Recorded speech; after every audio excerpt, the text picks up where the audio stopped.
Hello students, कैसे हो आप लोग। I Rishabh Kumar again welcome you on our channel Edujeeva. हम लोग क्या डिस्कस कर रहे हैं? We are discussing class 10th economics और उसमें हम लोग चैप्टर डेवलपमेंट स्टडी कर रहे हैं।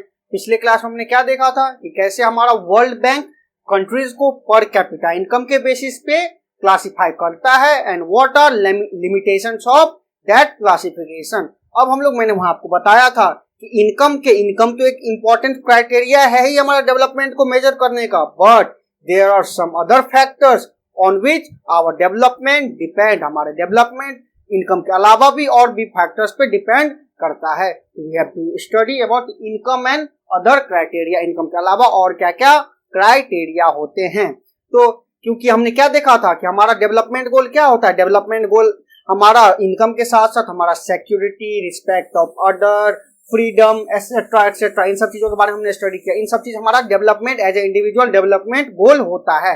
लेकिन हम लोग जब अभी तो हम लोग नेशनल डेवलपमेंट की बात कर रहे हैं, हम लोग जब पूरा नेशन की बात कर रहे हैं, पूरा अपने राष्ट्र की पूरी कंट्री की बात कर रहे हैं, उसमें इनकम के अलावा और कौन कौन से क्राइटेरिया हो सकते हैं, उन पे हम लोग स्टडी करते हैं। इनकम तो हमने स्टडी कर लिया। अब देखिए, तो उससे पहले हम लोग एक डाटा देखते हैं। हम लोग पर कैपिटा इनकम का डाटा देखते हैं, क्योंकि पर कैपिटा इनकम हमने देखा है।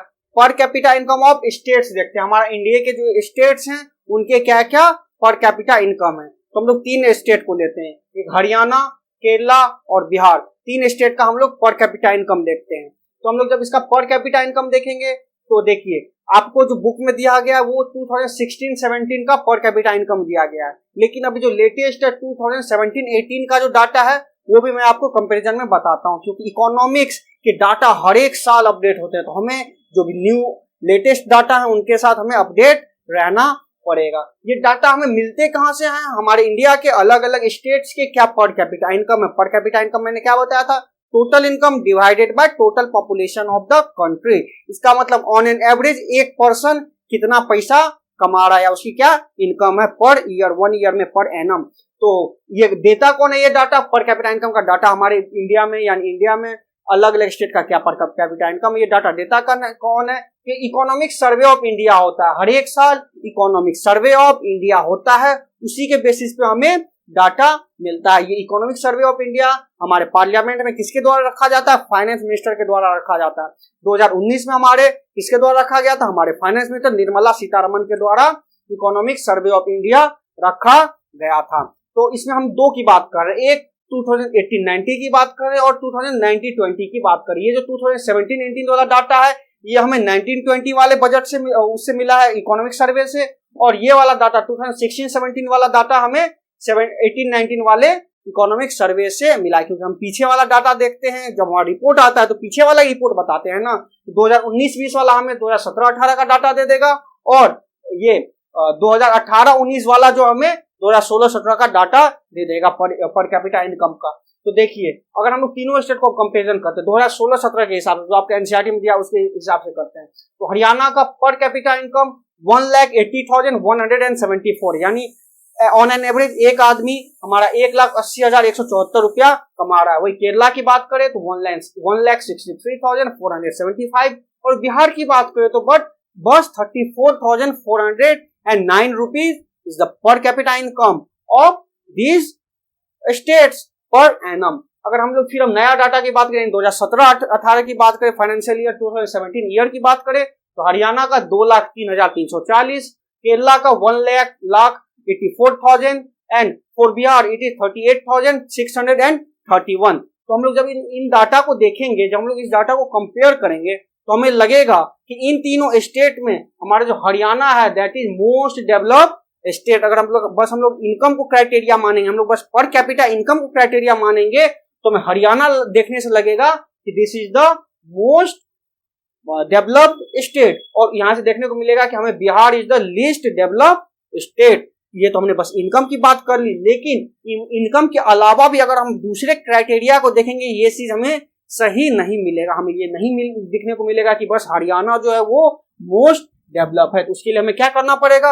We have to look at some other criteria and some other data. तो हम देखते हैं कि और डाटा क्या चीजें बयान करती है, क्या और जो हम अभी डाटा देखेंगे क्या उससे भी हरियाणा हमारा जो मोस्ट डेवलप्ड है या नहीं है। तो let us move to new data.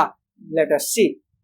अब हम लोग कुछ और डाटा को देखते हैं। हमने पर कैपिटा इनकम के तो डाटा देख लिया, लेट अस सी मोर डाटा, दूसरे डाटा को भी देखता है या फिर दूसरे क्राइटेरिया को देखते हैं। इसमें फिर हमने 3 स्टेट ही लिया, वही 3 स्टेट हरियाणा, केरला और बिहार, यही तीनों स्टेट को देखते हैं। इसमें सबसे पहला हमारा जो डाटा है दैट इज अबाउट IMR यानी infant mortality rate. What is it? Infant mortality rate, infant mortality rate या फिर IMR कहते किसको हम। It indicates the number of children that die before age of 1 year as a proportion of 1000 live children born in that particular year। इसका मतलब क्या, ये क्या इंडिकेट करता है कि सपोज किसी भी कंट्री में, सपोज कोई हमारा इंडिया है, हमारे इंडिया में किसी भी साल सपोज 2018 है, 2018 पूरा 2018 में 1.5 लाख बच्चों ने जन्म लिया, 1.5 लाख जिंदा बच्चों ने जन्म लिया, 1,50,000 लाइव बर्थ हुआ, यानी 1.5 लाख जिंदा बच्चों ने जन्म लिया, जिसमें से हमारे एक साल के अंदर सपोज कि 1300 बच्चे मर गए। Suppose 1300 infant died. इन्फेंट का मतलब क्या? इन्फेंट कहते किसको हैं? इन्फेंट होते हैं जो 1 साल के छोटे बच्चे, 1 साल से कम ईयर के बच्चे होते हैं, तो इन्फेंट कहते हैं। तो जो भी बच्चे 1 साल से कम उम्र में बढ़ जाए, यानी जन्म लिया और 1 साल के अंदर मर गया, वो कितना है हमारा 1300 है। और उसी साल 2018 में टोटल कितने बच्चों ने जन्म लिया?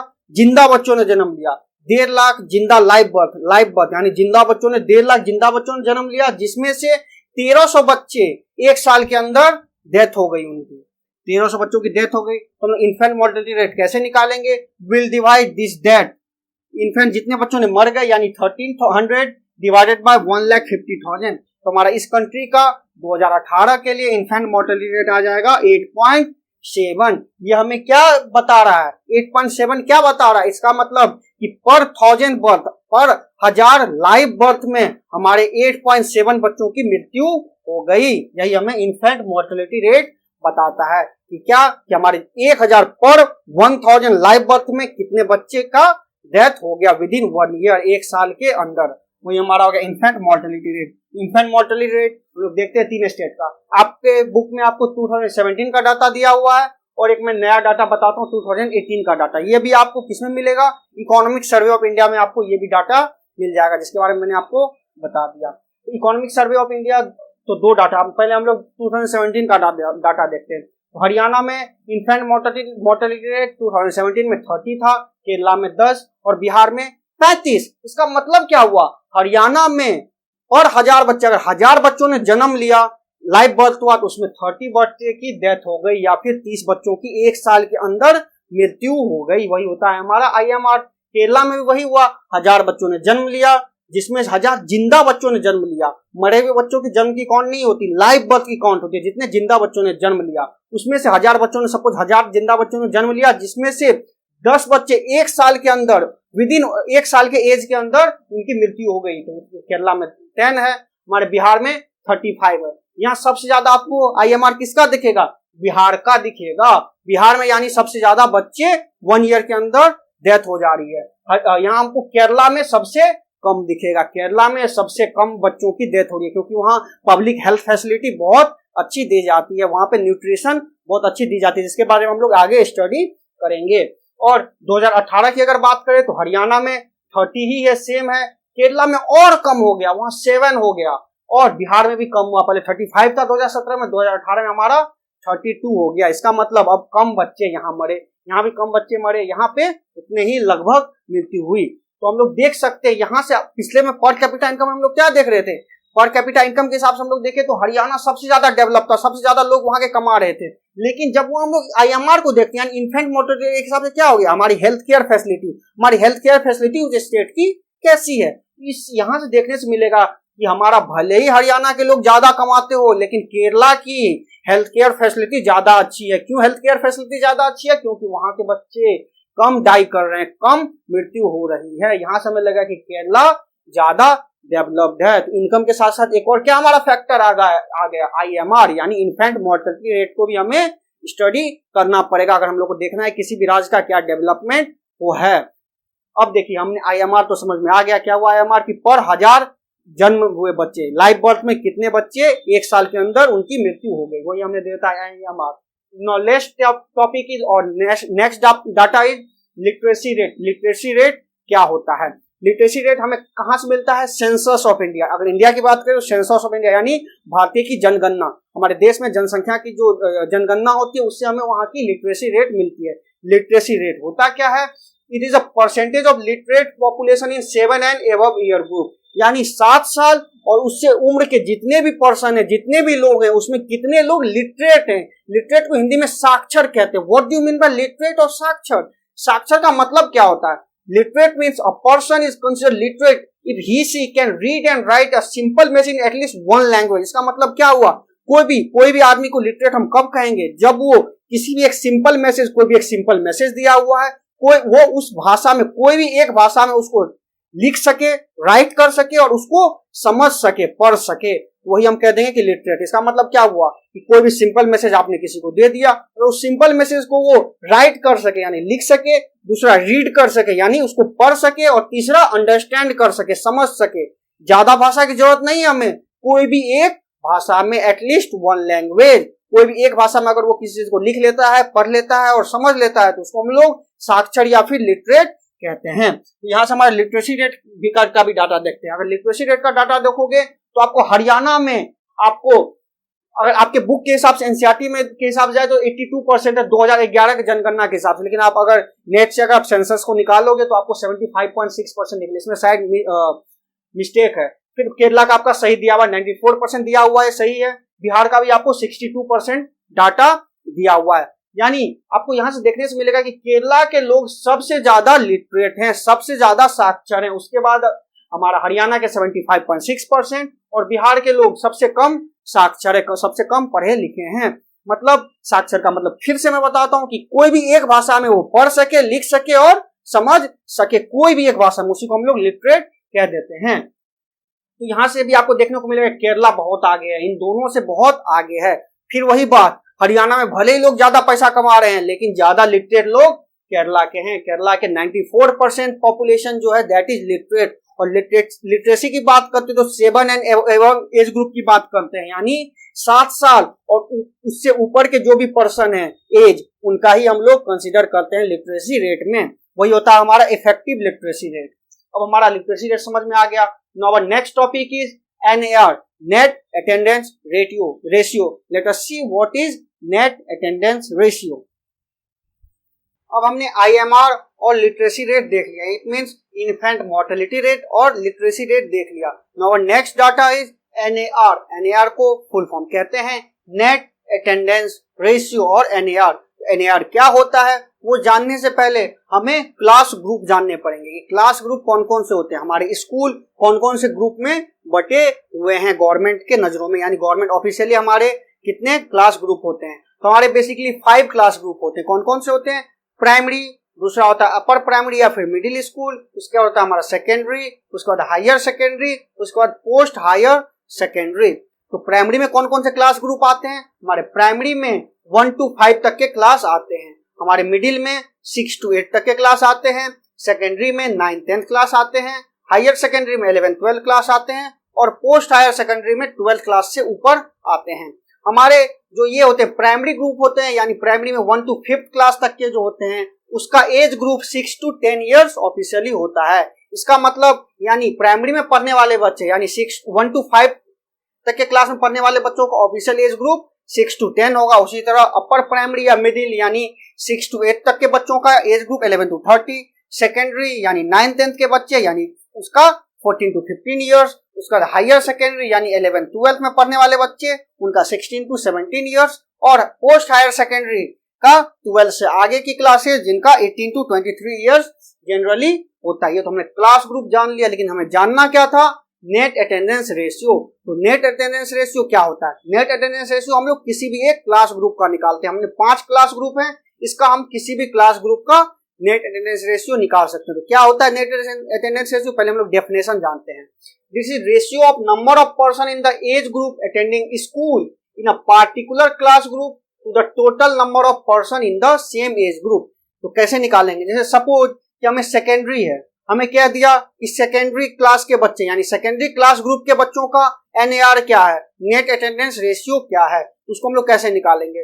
फर्स्ट हम लोग क्या करेंगे, number of person of the age 14 to 15 year currently attending class 9-10। हम लोग देखेंगे क्लास 9-10 का सेकेंडरी दे दिया। सेकेंडरी में हमारे कौन कौन क्लास होते हैं, 9-10 क्लास होते हैं। 9-10 क्लास बच्चों का ऑफिशियल एज ग्रुप कितना होता है हमारा, 14 to 15 ईयर। तो हम लोग देख लेंगे कि 14 to 15 ईयर एज ग्रुप वाले बच्चे 9th और 10th क्लास में कितने बच्चे टोटल हमारे देश में पढ़ रहे हैं। अगर यहाँ हम लोग स्टेट की बात करें तो हर एक स्टेट में अलग अलग स्टेट में कितने बच्चे 9th-10th में अटेंड कर रहे हैं, स्कूल जा रहे हैं, उसको हम लोग किससे डिवाइड कर देंगे, we will divide it by estimated population of age group of 14-15 years. ये जिसका एज ग्रुप कितना है 14-15 ईयर यानी 14 साल के बीच का एज ग्रुप के जो बच्चे के जो हमारा पॉपुलेशन होगा उस राज्य का, उस स्टेट का, उससे हम लोग डिवाइड कर देंगे, तो उससे हमारा नेट अटेंडेंस रेशियो मिल जाएगा।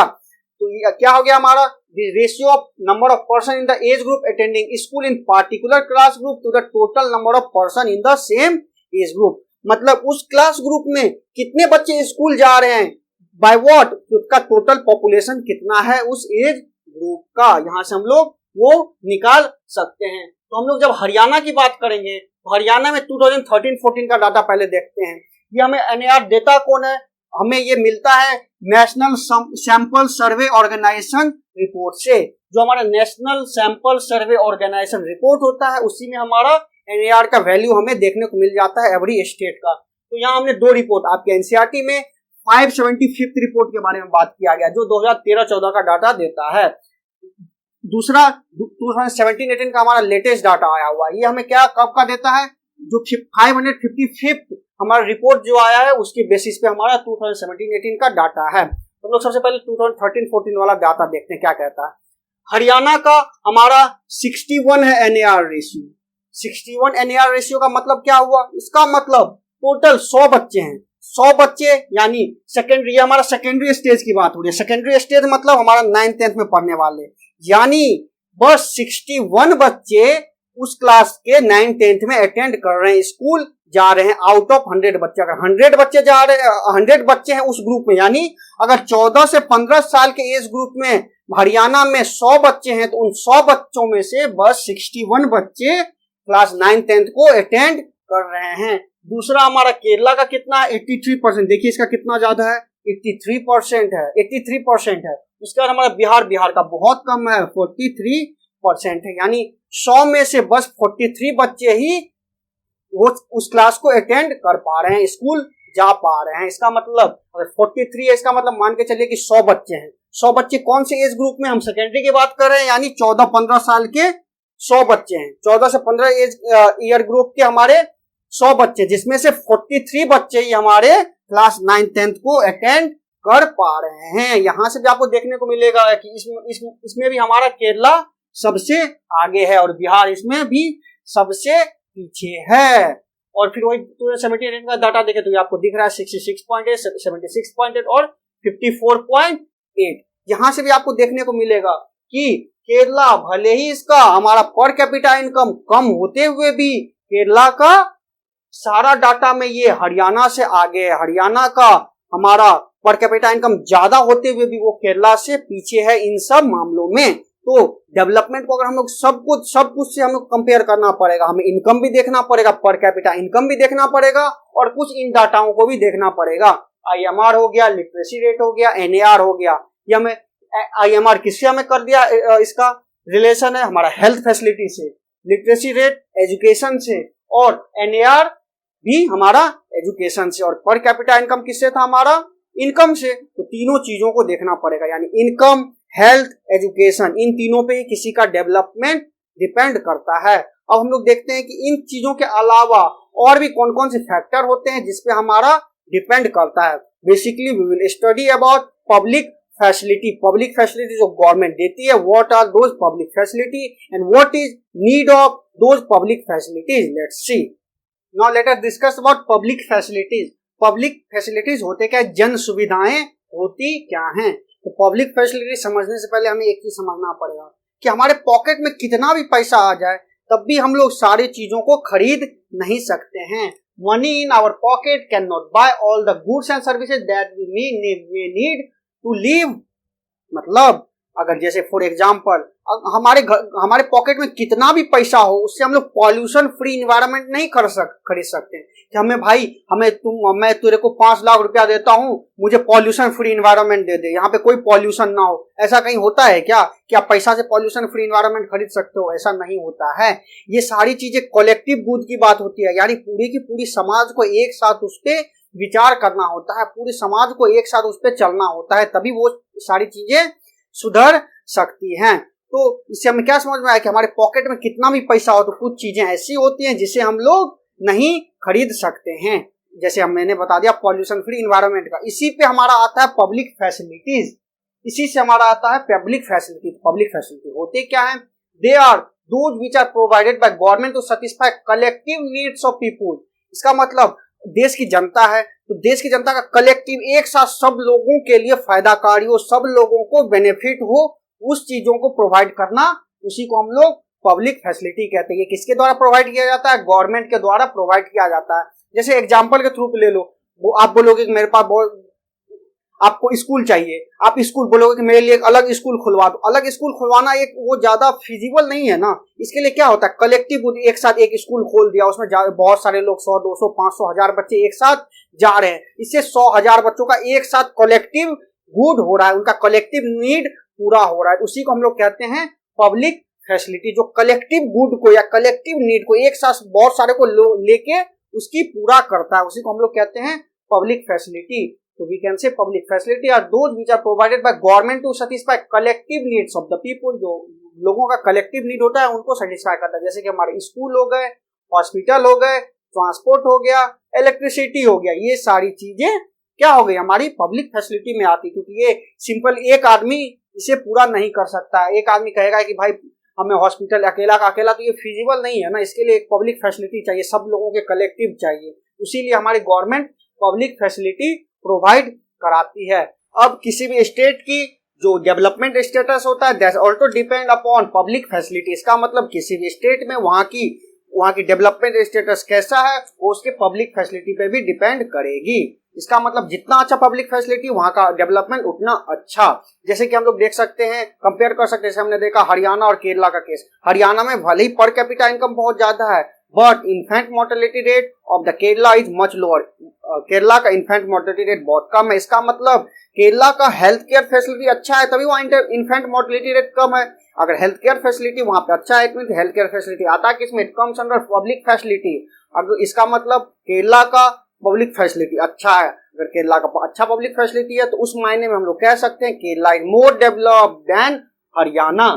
तो इससे हमारा क्या हो गया? वहां का हेल्थ केयर फैसिलिटीज क्या हो गया कि हमारा जो केरला है उसका हेल्थ और न्यूट्रिशनल स्टेटस में उसको अच्छा वैल्यू मिल रहा है केरला को, क्योंकि उसका हमारा पब्लिक हेल्थ फैसिलिटी बहुत अच्छा है। यहाँ से हमें सारी चीजों से समझ में आ गया कि हमारा जो डेवलपमेंट होता है that also depend upon public facility. और क्या समझ में आ गया? हमें इनकम के अलावा भी और सारे क्राइटेरिया हमें डिस्कस करने पड़ेंगे जब हमें डेवलपमेंट को देखना है। तो अब हमारा नेक्स्ट टॉपिक क्या है? दैट इज BMI, मतलब body mass index. What is body mass index? आप डॉक्टर के पास जाते होंगे, वहां आपका वो BMI निकालते होंगे या फिर बॉडी मास इंडेक्स निकालते होंगे। वो कैसे क्यों निकालते हैं? कि आपको बताने के लिए आपका न्यूट्रिशनल स्टेटस कैसा है, आप अंडरवेट हो, नॉर्मल हो या फिर ओवरवेट हो। ये निकालने के लिए हमें BMI निकालना पड़ता है। BMI हम लोग कैसे निकालते हैं? इट इज कैलकुलेटेड, सबसे पहले हम लोग को अपना वेट आपको निकालना है, अपना BMI। तो क्या करोगे? आप सबसे पहले अपना वेट मेजर करोगे। यूनिट क्या होगा वेट का? केजी में, यानी आपको अपना जो भी अपना वेट है 25 kg, 50 kg, 60 kg, जो भी आपका वेट होगा वो आपको वेट करना है केजी में। दूसरा क्या मेजर करना है? आपको अपना हाइट मेजर करना है कि आपका हाइट कितना है, उसका यूनिट क्या होगा? मीटर। आपको अपने मीटर में हाइट मेजर करना है। Then BMI will be equal to weight in KG by height in metre का स्क्वायर, वेट बाय हाइट का स्क्वायर। यहाँ से आपको BMI मिल जाएगा। फिर आप BMI को क्या करना है? आपको आपके बुक में, इकोनॉमिक्स के बुक में ही बाद में आपको लास्ट में एज ग्रुप टेबल दिया हुआ, BMI एज ग्रुप टेबल दिया हुआ, वहां जाके आपको कंपेयर करना है। और वहां कंपेयर करने से आपको पता चल जाएगा कि आप अंडरवेट हो, नॉर्मल हो या फिर ओवरवेट हो। यहाँ से आपको न्यूट्रिशनल स्टेटस आपका पता चल जाएगा। तो BMI से भी हम लोग देख सकते हैं कि हमारा हेल्थ स्टेटस कैसा है। तो हमने क्या स्टडी कर लिया आज? ये स्टडी अबाउट पब्लिक फैसिलिटी, और हमने क्या देखा, इनकम के अलावा भी और भी क्राइटेरिया है जिसपे डेवलपमेंट हमारा डिपेंड करता है, जैसे infant mortality rate, literacy rate, net attendance ratio, इन सब टर्म्स के बारे में हमने स्टडी कर लिया है। In next class will discuss about UNDP. हमने एक अभी कौन सा रिपोर्ट के बारे में डिस्कस किया है? वर्ल्ड बैंक का रिपोर्ट। वो किसको कंसिडर करता है? वो बस हमारा पर कैपिटा इनकम को कंसिडर करता है for classifying countries in case of development. अब हमारा यूएनडीपी एक ऑर्गेनाइजेशन जिसके बारे में बताऊंगा, वो एक एचडीआई जारी करता है। It means human development index, HDI. उसी के बेसिस वो कंट्री को क्लासिफाई करता है। इसमें बस वो इनकम नहीं, इनकम के साथ साथ, इनकम को तो करता ही है, इनकम के साथ साथ हेल्थ और उस कंट्री की एजुकेशन, इन तीनों फैक्टर को वो कंसिडर करके एचडीआई जारी करता है। इसका मतलब ह्यूमन डेवलपमेंट इंडेक्स जारी करता है, उसी के बेसिस पे हमारा एचडीआई रैंक वो बताता है, जिसके बारे में हम लोग नेक्स्ट क्लास में स्टडी करेंगे। आपने कभी देखा भी होगा, सुना भी होगा, एचडीआई हमारे कंट्री का एचडीआई 129, 130 है। इसका क्या मतलब होता है उसी के बारे में हम लोग समझेंगे। और मैंने जो कुछ पढ़ाया है उसका notes along with previous year question, NCERT solution and many more resources you can download it from our website edujiva.com। आप यहाँ जाके edujiva.com में जाना, वहाँ स्टडी मटेरियल के सेक्शन में मैंने जो कुछ पढ़ाया उसका नोट्स आपको मिल जाएगा। और अगर आपको वीडियो अच्छा लगा हो तो हमारे चैनल एडुजिवा को लाइक, सब्सक्राइब और शेयर करना ना भूलें। तो थैंक यू दोस्तों, बाय।